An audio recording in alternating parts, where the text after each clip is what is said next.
Hi, welcome to this tutorial of HomeCube, Kubernetes at home for fun and education. In this tutorial we will install Kubernetes on a Raspberry Pi on an LXC container. Why on an LXC container? The reason is there are already many tutorials that care about installing Kubernetes on a Raspberry Pi, but almost all, I think all of them I've seen on the internet, they only deal with the installation of a single node on a single Raspberry Pi. That means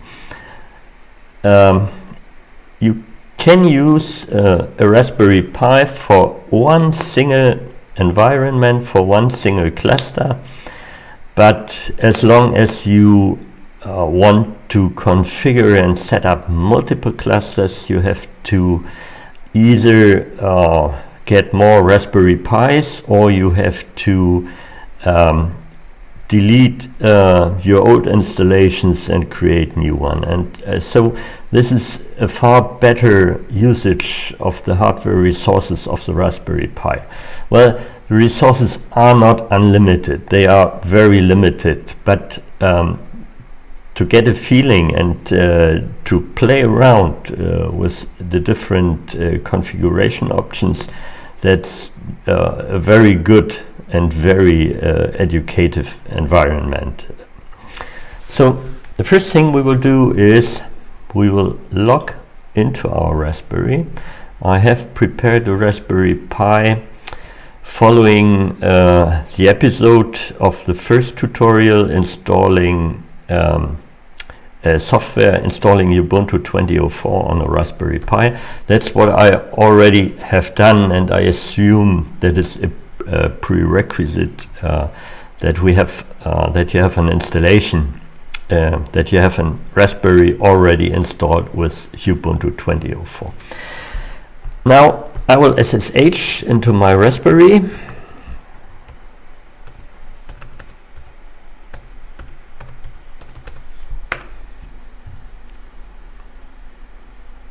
Yeah, it was the wrong one. I should use the right one. The password is Ubuntu Pi. I've set up a password, Ubuntu Pi, and you see at the bottom of the screen I have there's a screen key. It's called screen key, so you can follow the commands or the hotkeys I will use on the terminal. It's easier to follow.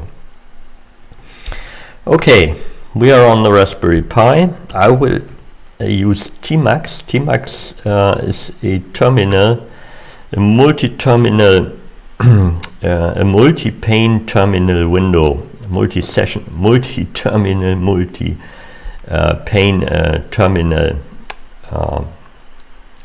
terminal program. So we can have multiple panes on it. First, what I have to do, I have to adjust the configuration on it. That's nano.tmax.conf. I will have to set up mouse support, set -G mouse on. Okay, so now I will exit it once again, and I will call Tmax once again. Okay, now we have Tmax. Now I can split the screen into different portions, so you see the benefit of is I can set watches. I can set htop. I can have a look at my LXC resources. Okay, nothing happens. LXC is not initialized, not yet. The first thing I think we should do, we will give this a name. I will add it etc host name. nano etc host name, and I will call this one pi1, pi1. Okay. So I can't save it, it's not, I need to sudo it, pi1.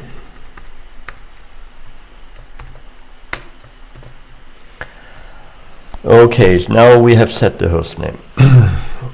Another very important thing we have to do, we have to modify the command line, the boot command line setup. So the reason for this is Kubernetes needs to modify the hardware resources of each container, and by default this modification support is not switched on. We have to switch on this modification support. So what we need to do, we need to in boot cmd line, boot firmware,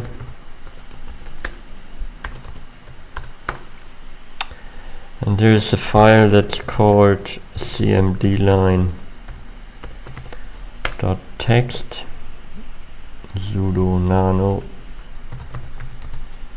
cmdline.txt. Okay, so now I have to find the right command. It should be, I will Google for it, Raspberry Pi Kubernetes boot.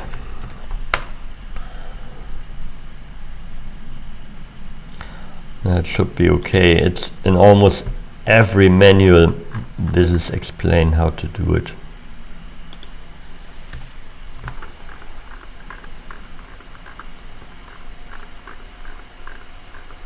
That's this one, enable C groups limit support.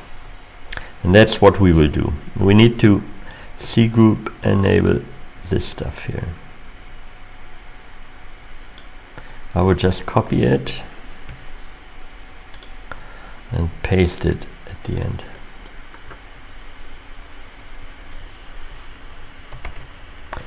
Okay, we have C group enable CPU set, C group enable memory, C group memory swap account. I'm not sure. I don't think we need it, but anyway, we will use it. Okay. So now we have tweaked the boot.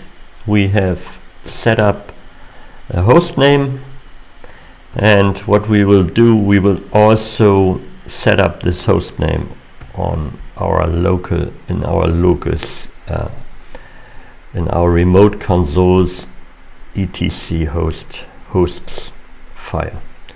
So we will say nano etc hosts. Okay, I have examined our IP address, the IP address of the device before, and I will say this is the Pi1.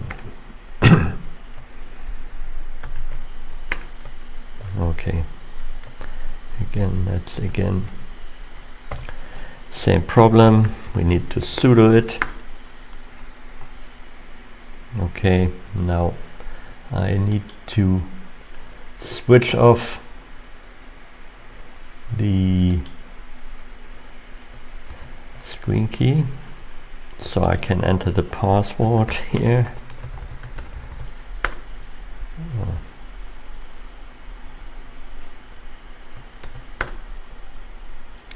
Yes, sudo nano etc hosts, and I will set up the IP 192.168 2.1, and it's the Pi 1. Now I can save it and I can exit it. Okay, I will enable screen key once again. So next thing I'll do is to reboot the Raspberry to take the boot command line options.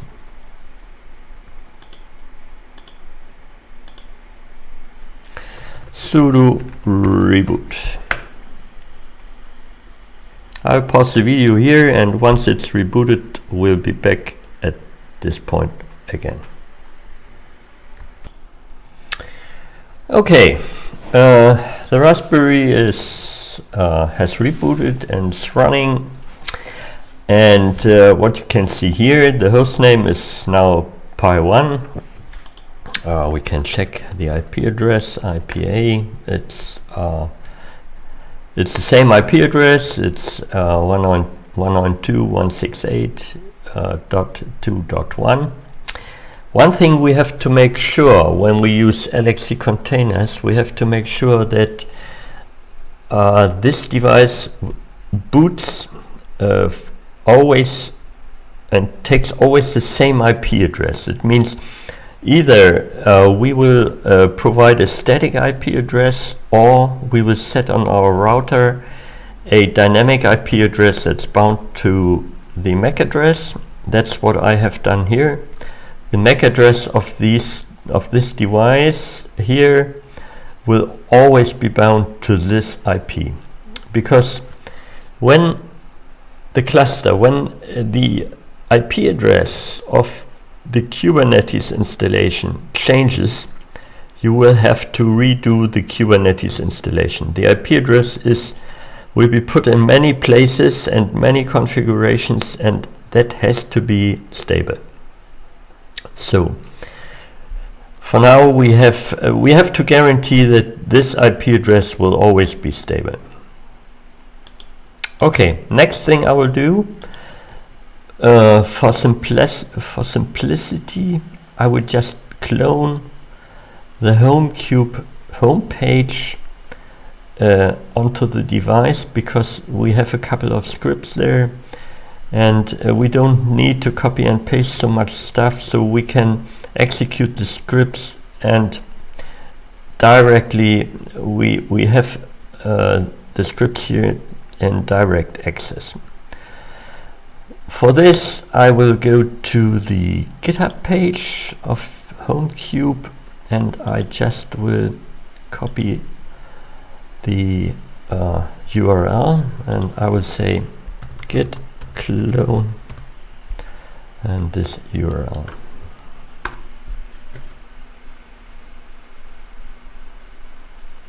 Okay, perfect. Now we'll see what happened. We have now a folder named HomeCube. We will cd into HomeCube, and there is our HomeCube. Yes, there is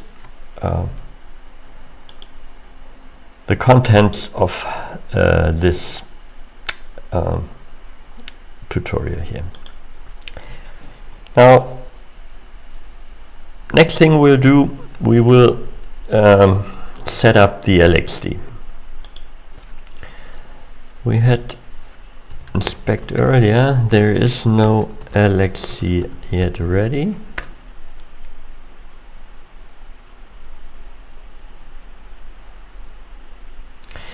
So the first thing we'll do, we will initialize the LXC LXD. LXD, it's a different command name, but it's closely associated with LXC containers. The reason to use LXC, we might use virtual machines also, but virtual machines on a Raspberry, it's well, it wouldn't work very good. It's too less memory. It would be too slow. So LXC containers is a very good compromise. and I'll just initialize with the defaults. The only thing that will be different, that's the name of the storage backend. I will just use the directory storage backend for simplicity. No, we will just use the defaults here.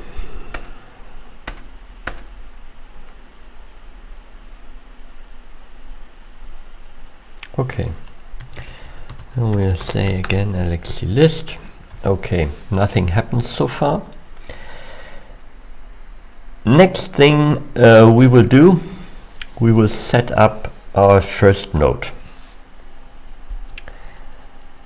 There is a preparation in HomeCube, ls-l, in the sources installation Kate's host ls-l. There are a couple of scripts in this host directory, in this host folder, and we will execute them. What we have to do is we will set up profiles. Profiles are sort of templates that define the environment. And you can have one profile, you can have multiple profiles, you can use them, you can have profiles just for networking, you can have profile for setting up the folders, and you can mix them. And that's what I will do here, because it's easier to have different setups as we would do with just one profile. So as you see, I have a shell script, create profiles. We can just cut into it, create profiles. There's just a short script that creates 3 different profiles. It creates a Kubernetes profile, it creates a network profile, and it creates a HomeCube profile. I will run the script.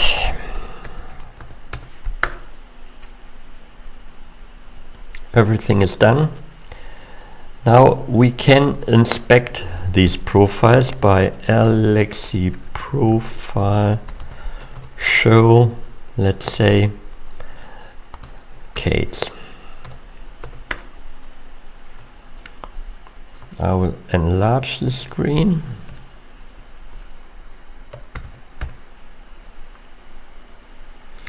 So in this profile,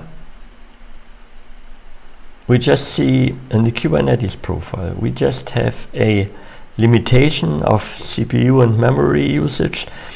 This tends to be useful, you will see later, because in case something goes wrong, and that happens, things go wrong in Kubernetes.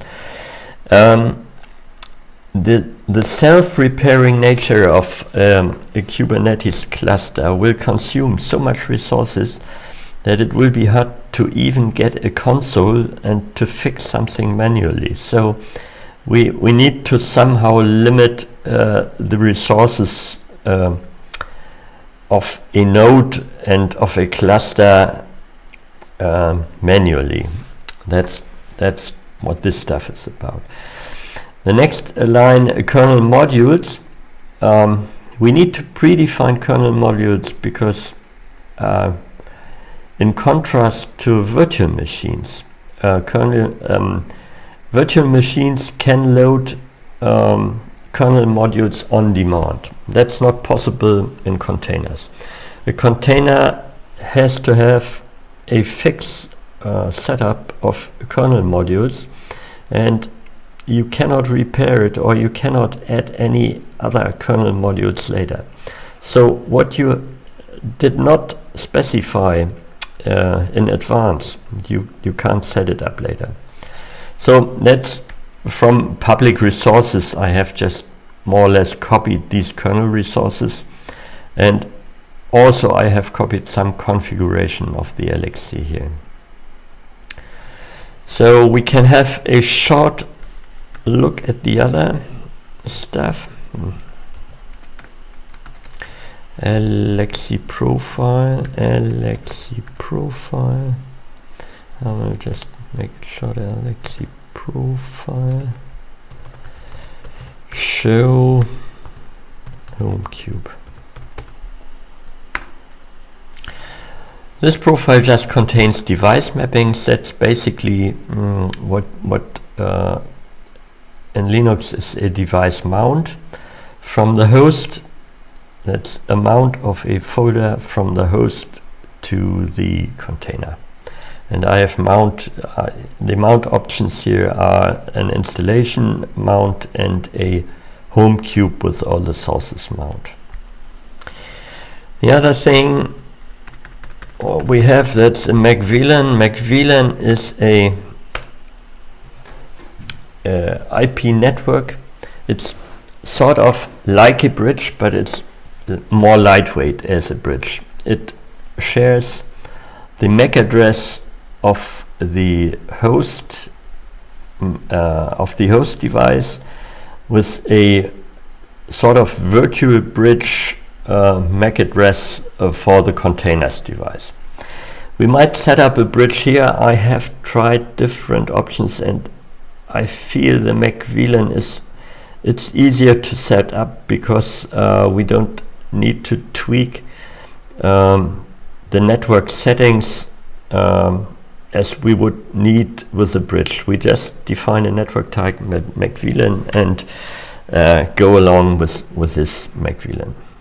The important thing to note is that the addresses of the container will be supplied by the DHCP of the router of the host network. That's the important difference, because if we would use the LXD bridge here, we won't get IP addresses and we won't get access to the containers from the outside.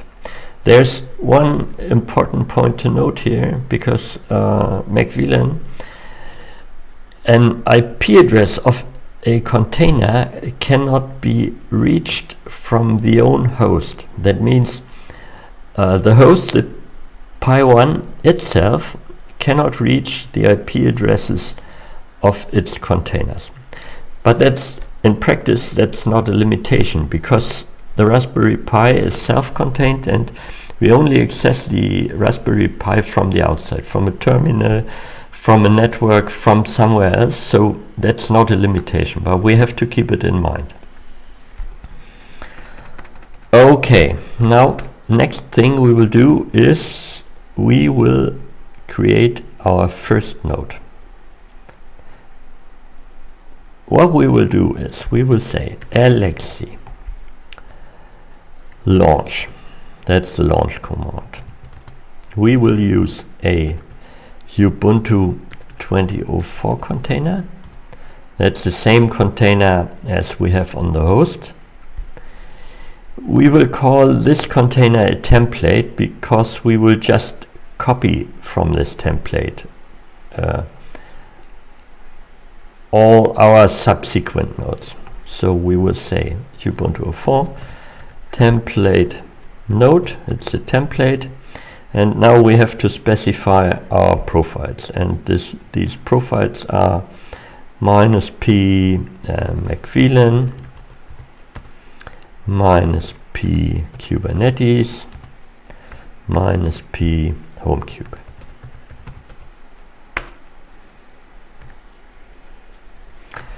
Okay, creating node. This takes about 2 or 3 minutes, and I will again just pause the video here. Okay, ready. We have now just created our first container. To prove that, I will jump back to this view where I can see the panes, and I will LXC list now and see, and we can see here we have a template node running at an IP address which is supplied by the DHCP server of the local network. Now, what I will do here when we are creating more containers, I will set up a watcher. That's simple. We say LXC list and have it with a watch. So this will be updated every, I think, 2 seconds here. Okay, next step, we will create some more containers. I will just create a couple of new screen sections, and I will say LXC copy. Now, first thing I have to do a snapshot of this. LXC snapshot template node version 1.0. Again, this will take 1 or 2 minutes, and I think it's boring to see it watching. I will just pause again. Okay, the snapshot is taken, and next step, what we'll do, we will create. No, the next step we will do, we will install a node in this container. That's I have taken the snapshot too early. Before I should have installed the node, so we wouldn't need to wait for the installation of each node. So I will say again ls-l. There we have the home cube, and in this home cube I will now step into this. I will now step into the node LXC shell template node. So now I'm inside the node ls-l. These 2 folders here, they are mounts we have specified earlier with the create profile home cube. That's the mount of home cube and the mount of installation. And now I will step into installation. And in installation we have 2 shell scripts. The first one installs the node and all the command necessary to install a node. We will just have a short look into it.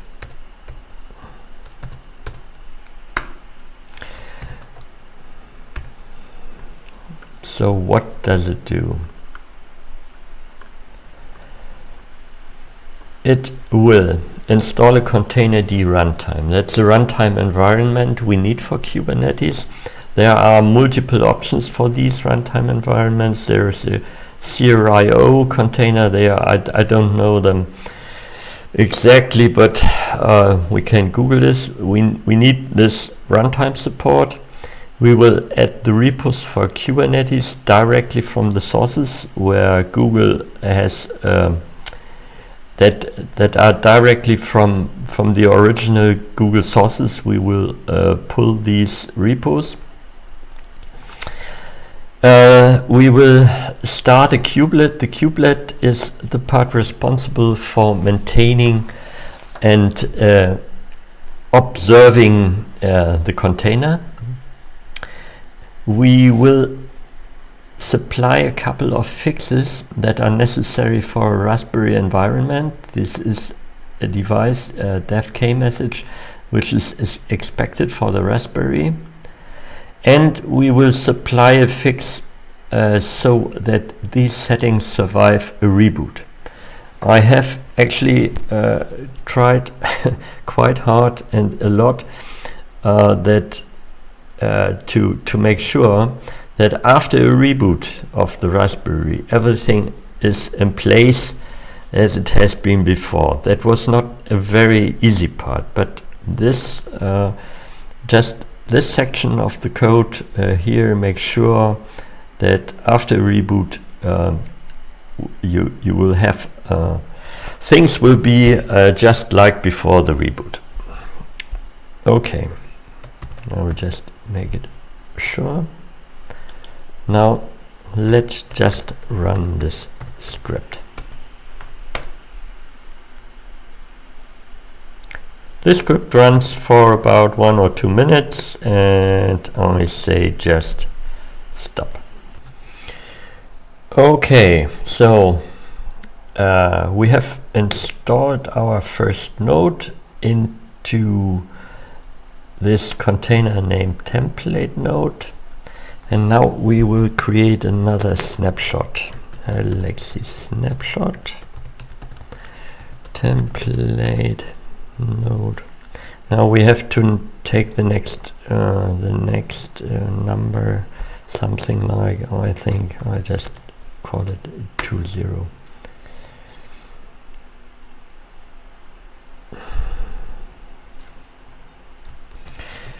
Okay, snapshot is taken. You see the state description changed to running again. Now we will copy it 3 times. We will say LXC copy template node, and we have to specify the version, that's 2.0, and we will call the resulting node where we copy it, we will call master1. So master1. We will again split the screen and we will create 2 more copies. LXC copy template node 2.0 worker1 and LXC copy template node 2.0 worker2. So okay, this will take another, I think, 2 minutes, 3 minutes perhaps, and I will again just pause the video. Okay, as you can see, now we have 3 copies of our template node and a master and 2 workers. Now we will start these nodes. We will see, yes, we will start these nodes. LXC start master1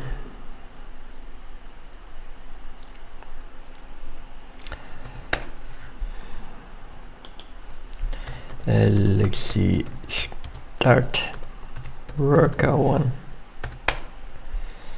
LXC start worker2.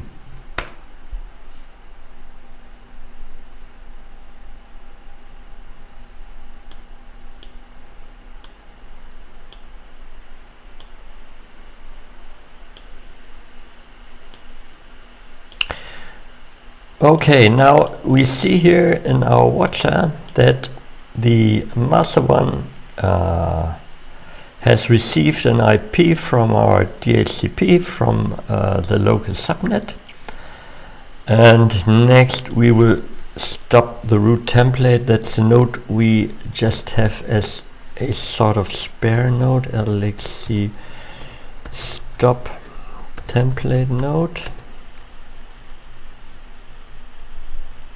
Stop template, no. Stop template node. Okay, things are slow for a moment. Now all nodes have received an IP from our local subnet.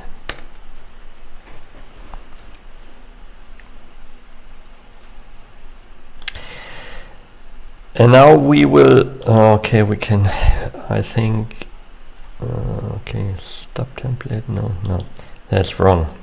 I have to exit the node before I stop it. LXC stop template node. And I will step into my master node. LXC master 1. Now I named this node master node, but I need to make sure that it behaves like a master node. And therefore we will go again into installation, have a look at the scripts, and there is a second script which is called master script. I will close this one here. LXC exec, yes. Now I have a little bit more headroom, and now we will have a short look at the master script. What it does, it pulls all the required administration images. The master node contains, or the master node will be the control plane in Kubernetes terminology. Control plane, that's the execution plane that controls all, that orchestrates the complete setup of nodes. There can be more than one master node. You can have multiple master node to be configured in a high availability environment, but you have to have at least one master node for configuration. In very simple installations, just like microcades, you usually have a master worker node, so a node takes both operations as a master and a worker. Well, in the script it will pull an image, it will initialize the network, the pod network, it will create a config scripts, and it will create a command that allows worker nodes to join the master node. So that's basically what needs to be done to create a cluster. So what I say now, I execute the master script, and no surprise, that will take a couple of minutes.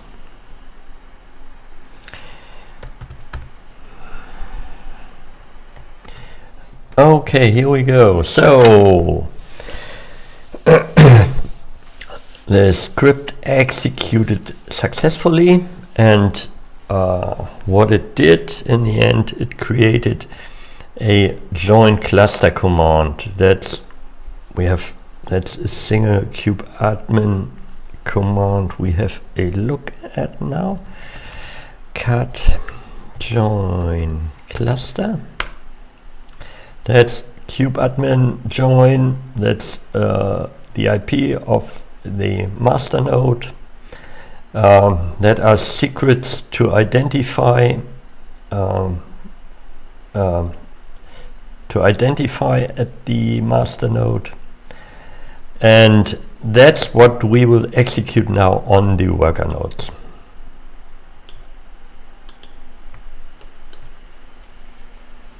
That's what we will now I have to, before I will have to step into the worker 1, and I will have to step into the worker LXC shell worker 2,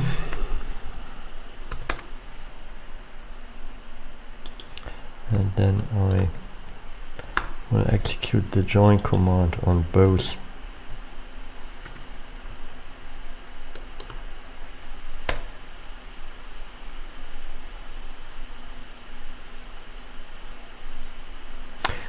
If you wonder how this copy and paste works, we need the shift key to mark the shift key and the left mouse button to mark a copy, to mark the copy buffer, the text for the copy buffer, and when we paste it, it's just the shift button and the middle mouse button. So that was very quick. This node has joined the cluster, and this node has joined the cluster. There may be some error messages in between, but those are warnings. No problems with these warnings. So next thing, we will observe our cluster. So I say clear, and I say kubectl get kubectl cluster info. Kubernetes control plane is running at HTTPS, that's our master IP address. kubedns is running, that's good. Now, for these steps, we will always communicate, we will always take the shell of the control plane, and that's the layer where we issue our commands. So now we say kubectl get nodes. All nodes are ready. That's nice. Yeah. We say kubectl get pods minus va. Everything is up and running. The W is for watching. That means it will continuously monitor now the state. It was very fast that all nodes and all parts are running already. Usually it takes a little bit until these pods will come up. So yeah, we have successfully installed our first Kubernetes cluster now, and I think now the video already is about 40 minutes. I'll do another shorter video that we run a few tests on the cluster and see how it operates. Okay, thanks for watching. Bye bye.